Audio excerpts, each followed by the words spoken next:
Guys, the fantasy football regular season ends this week, and it's bust the clock time.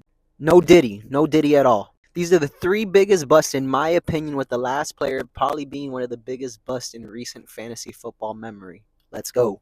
Travis Etienne was a top 5 running back last season. As you see here, he was being drafted as the RB8 in the offseason, ahead of Derrick Henry, ahead of Devon Achane, Josh Jacobs, and James Cook. From a points per game basis, Travis Etienne isn't even an RB1, 2, or 3. He is RB 39 on a points per game basis. Best finish this season came all the way in week 2 as the RB20. The man has not even had a top 15 finish this season. Bust number 2, exactly. Every single Deebo Samuel fantasy manager, this is their reaction to what Deebo has done this season. Deebo Samuel was drafted as the wide receiver 15 this past offseason. Brandon Ayuk tore his ACL. Christian McCaffrey did not come back till about week 10. So you would think Deebo was going to be that old Deebo Samuel. Deebo has not had a good game since week 6 against Seattle when he finished as the wide receiver 10.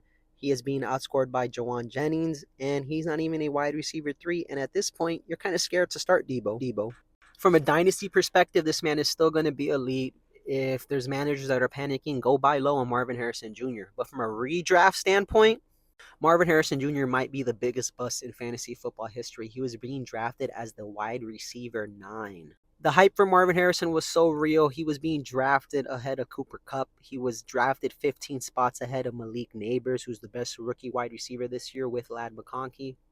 Shout out to PFF right here. What they base it on, I do not know. I just found this graphic on Twitter. The Cokeheads will get mad at you. Don't disrespect Jalen Coker. But yeah, Marvin Harrison has been very underwhelming this season. And you wasted a first round, maybe a second round pick for sure on him to get minimal production.